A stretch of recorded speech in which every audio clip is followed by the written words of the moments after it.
2025, we are looking at the Big 12 16 teams and their schedules and some of the nuances and some of the quirks in their schedule.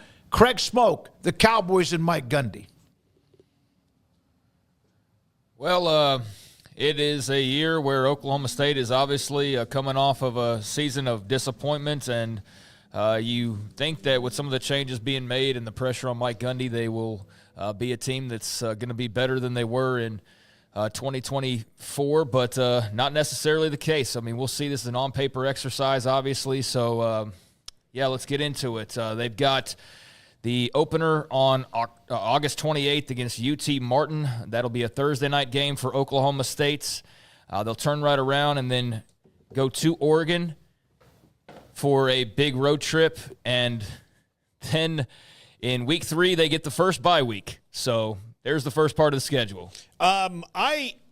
Craig, that road trip to Oregon was look, that's a doozy, and that most years I'd be fired up about that game. But seeing as that's only their second week, not really sure, again, what this roster really looks like and how good they're going to be, that to me is pretty scary. And, you know, they've got a very early bye week, so that's probably good for this team to, like, figure out who they are, go to Autzen, get a bye week, and kind of move on from that.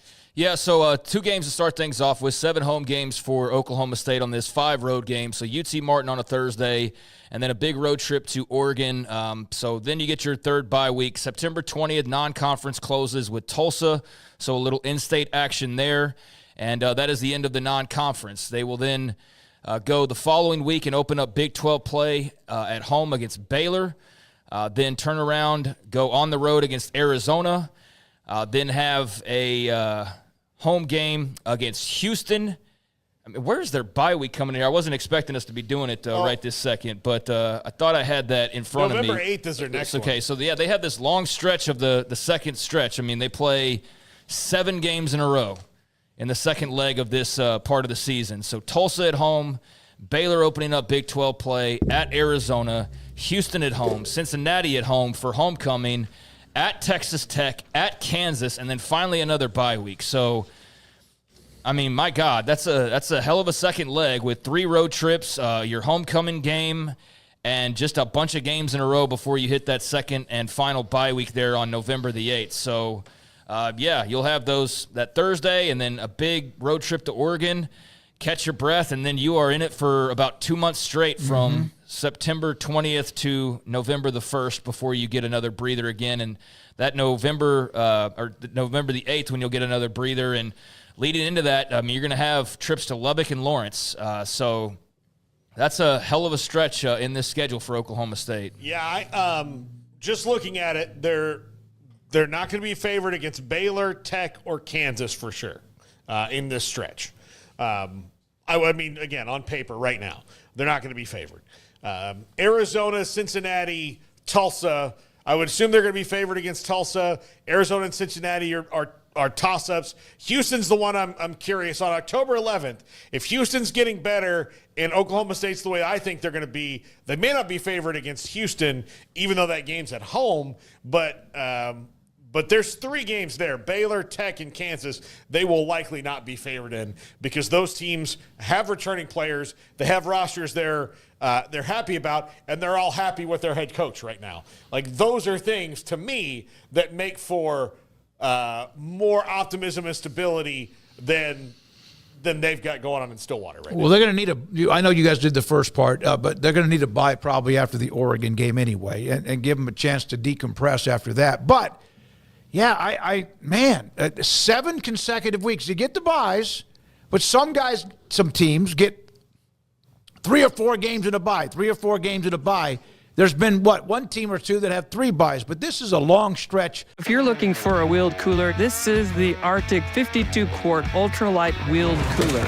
I hauled it on a deck, I hauled it downstairs, upstairs, grass, gravel, sandy road, mud puddles, the whole bit. And I gotta say, it is pretty darn tough. I really do like the wheels and the tow handle. It's easy to hold on to, even when full. It made it 6 full days with ice present, still keeping cool enough temperatures to keep drinks cold.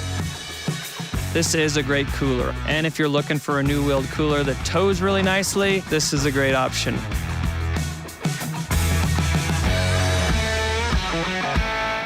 Really, that's the way it used to be. You'd have a bye maybe in September to get ready for conference play, but that is a long stretch compared to if you're going to get a couple of byes, and then you have that last 3 at the end.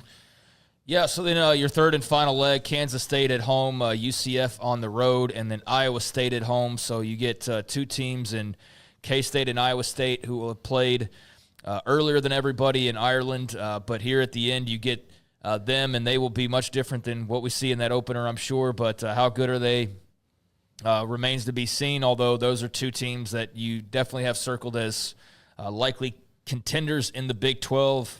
The trip to Orlando scheduled in between against UCF, I don't know really what to anticipate from them. And again, this isn't predicting records and all of that, because the teams we think are going to be good might not be good. Just like last year, Utah sucked, and we expected them to probably win the conference. If you were to have pooled everybody there at the beginning, they were the favorite, and we saw that in the predictions. But I think just even in general, if you would have pulled more people, Utah would have been a team off the top of everybody's tongues, and they were right there. Not quite last, but close to it. So there will probably be a team like that this year. There will be a team like Arizona State that's picked to maybe not finish dead last and ends up winning the conference. I don't know how often that'll happen, but somebody who we don't think will be that good that ends up being good. Maybe that's UCF. So if so, then that trip to Orlando sandwiched between K-State and Iowa State, that could be a really tough third leg of this schedule for them. But yeah, 2 games by 7 games by 3 games to close out the season, 7 home games, 5 road games, a Thursday night game in here as well, and you miss out on playing Utah. You don't play TCU. You don't play BYU. You don't play Arizona State. You don't play West Virginia.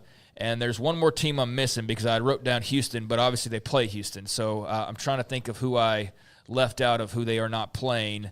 But it doesn't sound really good on the radio. They're playing the teams out of you mentioned they're playing 3 of the 4 Texas teams. So that's TCU. You mentioned them. Kansas and Kansas State. They miss Utah, BYU, and Arizona State. So BYU. Yeah, they miss Utah, TCU, BYU, Arizona State, and West Virginia. Yeah, I already said that. The one that I'm missing, I had Houston written down, and they play Houston. So there's somebody I'm missing here that they. I guess it's Colorado. There you go. There you go. There, I solved it myself. So Colorado, BYU, Arizona State, TCU, Utah, West Virginia. That's a hell of a boat of teams to miss. I mean, I don't know. Colorado might be worse, but BYU, Arizona State, I think they'll be pretty good. I think West Virginia will be confident, if nothing else. TCU should be pretty good. Utah should be better. So maybe you catch a break by missing out on all those schools. But, yeah, there's the Oklahoma State schedule.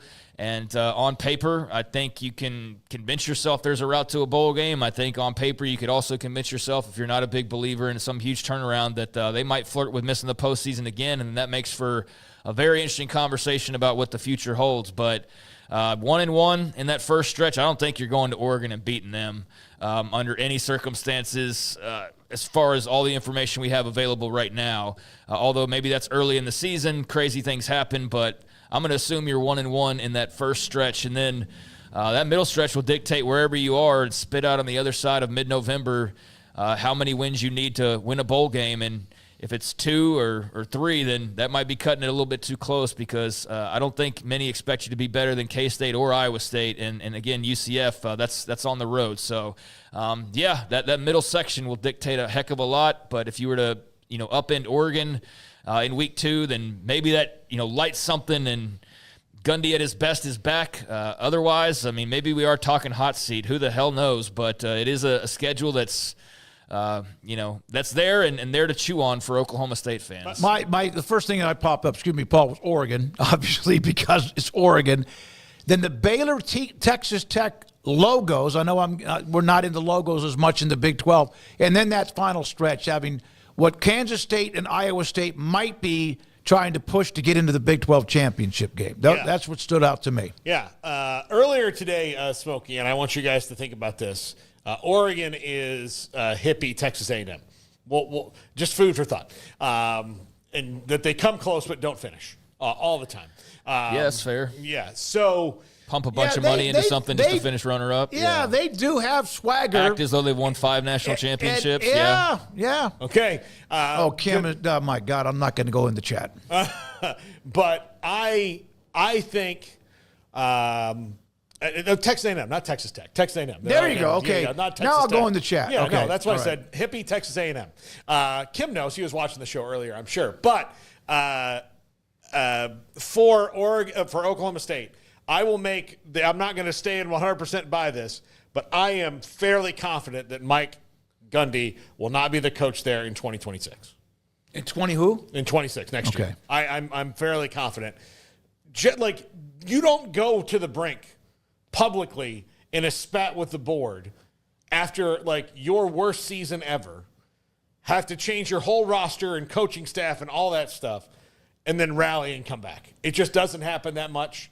Now, does this mean Mike Gundy's done coaching? Probably not, and he could probably go somewhere and do well, but I do think it might have just run, like, it might have hit its expiration date in Stillwater. I mean, maybe, yeah, if they lose, I mean, you're going to have back-to-back losing seasons, then, yeah, there'd be cause for concern and probably some people looking around. So, yeah, I mean, it's fate is in his hands. If they win, then there'll still probably be some hard feelings, but – I mean, winning trumps pretty much everything. And so, yeah, it'll all depend on how many games they win. But sure, if you're missing a bowl game for two years in a row and you're slow to adapt to NIL, and clearly there's not a team on paper this year compared to the one last year that you're overly confident about, because there is no Ollie Gordon, there is no longtime veteran quarterback. The receivers are gone I mean, there's a good amount of production that's gone at receiver, so on and so forth. You brought back all of your offensive line only for them to be a massive disappointment last year. So, like, yeah, who the hell knows what to expect here? But, yeah, I would expect there's going to be some warm seating under Mike Gundy's tush if, they fail to make a bowl game 2 years in a row, because under no circumstances should a coach this long tenured be missing bowl games back-to-back seasons. Under no circumstances, especially when you can buy your team nowadays. That means you are awful at either managing it or attracting the right talent, and that would be a big warning sign, along with all of the other issues you've already kind of had with him over the years for some people to, start ringing that bell a little bit. So 10 wins or better seasons, 18 consecutive winning seasons, but when you then start with the losing season, win 18 years in a row, and if you have a couple of back years, no matter who you are, there's that proverbial coaching brick wall.